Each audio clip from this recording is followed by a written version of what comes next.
বিসমিল্লাহির রহমানির রহিম। আলহামদুলিল্লাহ। মহান আল্লাহ পাকের রব্বুল আলমিনের দরবারে অসংখ্য অগণিত লাখো কোটি শুকর, যে মহান রব্বুল আলমিন অনেক দিন পরে, আপনারা জানেন আমার দুইটা চ্যানেল রয়েছে, একটা হচ্ছে ভয়েস অফ দিন 24, আর একটা হচ্ছে কেবল মিডিয়া 36 এই দুইটা চ্যানেলে আপনারা যারা আমার ভিডিও দেখেছেন তারা পূর্বে অনেক ভিডিও দেখেছেন বিভিন্ন মাসলা মাসাইল সম্পর্কে, নামাজের বিভিন্ন মাসলা মাসাইল সম্পর্কে, এরপর আরও বিভিন্ন আনুষঙ্গিক মাসলা মাসাইল সম্পর্কে আপনারা আলোচনা ভিডিও পেয়েছেন।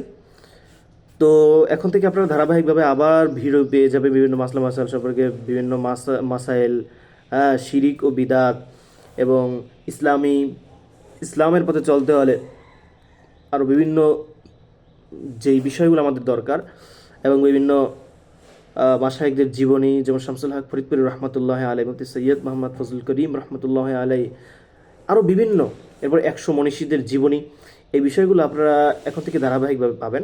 তো আজকে যে বিষয় নিয়ে আমি আলোচনা করব সেটা হলো ইসলামী আকিদাসমূহ, এটার শিরিক ও বিদাত, মাসাইলে শিরিক ও বিদাত, এই বিষয়ে আমি আলোচনা করব আপনাদের সামনে। তো আপনারা সকলেই মনোযোগ সহকারে শুনবেন আশা করি ইনশাআল্লাহ তাআলা।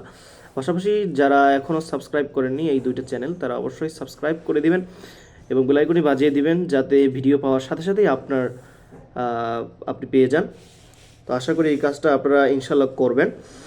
তো আলোচনা আর কথা না বাড়িয়ে আমাদের মূল আলোচনার মধ্যে চলে যাচ্ছি। বিসমিল্লাহির রহমানির রহিম। পবিত্র কোরআনুল কারীমে আল্লাহ পাক রব্বুল আলামিন বলেন, ইন্নাল্লাহা লা ইয়াগফিরু আন ইউশরাকা বিহি ওয়া ইয়াগফিরু মা দুনা যালিকা লিমান ইয়াশা ওয়া মান ইউশরিক বিল্লাহি ফাকাদ ইফতারা ইসমান আযীমা। এই আয়াতের অর্থ হলো, নিশ্চয়ই আল্লাহ তাআলার সাথে শরীক করা ক্ষমা করেন না। অর্থাৎ আল্লাহ তাআলা তার সাথে কাউকে শরীক করা, ইন্নাল্লাহা লা ইয়াগফিরু আন ইউশরাকা, এটা আল্লাহ পাক রব্বুল আলামিন কোনোভাবেই, এটা তার সাথে শরীক করাকে, এটা আল্লাহ তাকে কোনোভাবেই ক্ষমা করবেন না। এটা হয়তো অন্য অন্য অপরাধ যাকে ইচ্ছা ক্ষমা করেন, এবং যে কেউ আল্লাহর শরীক করে সে এক মহা পাপ করলো। এজন্য কেউ যদি আল্লাহ তাআলার সাথে তাকে শরীক করে, তাহলে সেটা আল্লাহ পাক রব্বুল আলামিন কোনোভাবেই ক্ষমা করবে না। এছাড়া যদি অন্য কোনো গুনাহ থেকে থাকে তাহলে সেগুলো ক্ষমা করবেন, কিন্তু এটা কোনোভাবেই ক্ষমা করবেন না। তো এই বিষয়গুলো থেকে আমরা অবশ্যই লক্ষ্য রাখার চেষ্টা করবো ইনশাআল্লাহ তাআলা। সংক্ষিপ্ত যে তাফসির, এই আয়াতের যে সংক্ষিপ্ত তাফসির, সেটা হলো, নিশ্চয়ই আল্লাহ তাআলা ওই ব্যক্তিকে শাস্তি দিয়েও ক্ষমা করবেন না যে আল্লাহর সাথে কাউকে শরীক তথা অংশীদার স্থাপন করে, বরং সর্বদা শাস্তির মধ্যে গ্রেফতার করে রাখবেন। এছাড়া অন্যান্য সব গুনাহ থেকে যাকে খুশি মাফ করে দিবেন, চাইতা সগীরা হোক বা কবিরা। অবশ্য আমরা অনেকেই জানি যে সগীরা এবং কবিরা গুনাহ, সগীরা গুনাহ যেটা হয় সেটা উজুর মাধ্যমে, নামাজের মাধ্যমে, আপনি উজুর মাধ্যমে হাত দা যদি কোনো সগীরা গুনাহ করে থাকেন, তাহলে আপনার যখন আপনি উজু করবেন, যখন পানি দ্বারা ধৌত করবেন, ওই পানির সাথে আপনার গুনাহ চলে যাবে। যখন আপনি মুখ ধৌত করবেন, তখন মুখ দ্বারা যদি আপনি কোনো আপনার সগীরা গুনাহ হয়ে থাকে, তাহলে মুখের সগীরা গুনাহ চলে যাবে। আপনি যদি চোখ দ্বারা কোনো সগীরা গুনাহ করে থাকেন, আপনি যখন চেহারা দেবেন, চোখ দেবেন, তখন ওই ধোয়ার মাধ্যমে পানির সাথেই আপনার সগীরা গুনাহ চলে যাবে। পুরো হাত যখন দেবেন, পা যখন দেবেন, অর্থাৎ প্রত্যেকটা অঙ্গ প্রত্যঙ্গ আপনি যখন ধৌত করবেন, ওই ধৌত করার সাথে সাথে আপনি ওই অঙ্গ প্রত্যঙ্গ দ্বারা যদি কোনো সগীরা গুনাহ করে থাকেন, তাহলে তো সেই সগীরা গুনাহ আপনার চলে যাবে, সেই সগীরা গুনাহ আর আপনার থাকবে না। এটা আমরা অনেকেই জানি। আর কবিরা গুনাহ, এর দ্বারা কোনোভাবেই মাফ হবে না।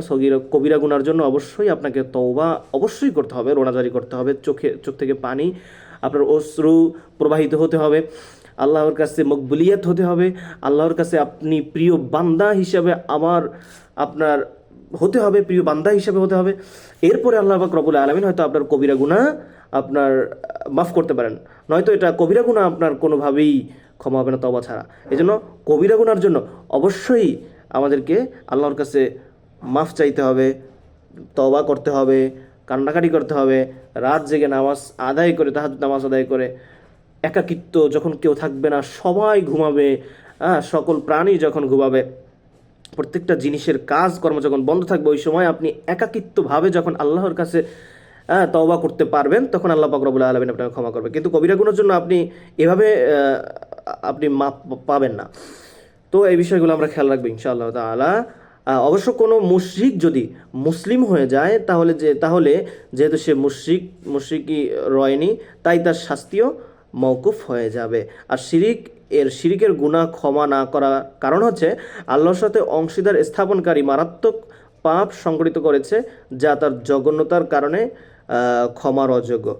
তো প্রিয় দর্শক, আমরা আমাদের যে চ্যানেল রয়েছে এই চ্যানেলে ইনশাল্লাহ আমরা দৈনিক ভিডিও দেব, এবং দৈনিক যদি ভিডিও না দিতে পারি তাহলে প্রত্যেক সপ্তাহে আমরা ইনশাল্লাহ ভিডিও দেওয়ার চেষ্টা করবো ইনশাআল্লাহ তাআলা।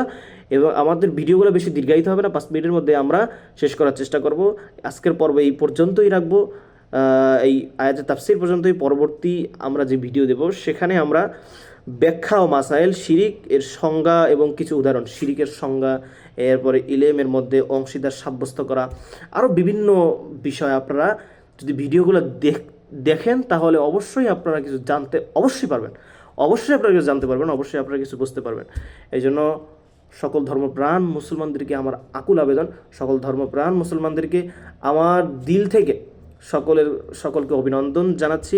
আপনারা সকলেই ভিডিওগুলো দেখবেন, অবশ্যই কিছু জানতে পারবেন, অবশ্যই কিছু বুঝতে পারবেন ইনশাআল্লাহ। আল্লাহ পাক রব্বুল আলামিন আমাদের সকলকে এই ভিডিওগুলো দেখার তৌফিক দান করুক, এই বিষয়গুলো জানার তৌফিক দান করুক। আল্লাহ পাক রব্বুল আলামিন আমাদের সকলকে কবুল করুক, আমিন। আসসালামু আলাইকুম ওয়া রাহমাতুল্লাহি ওয়া বারাকাতুহু।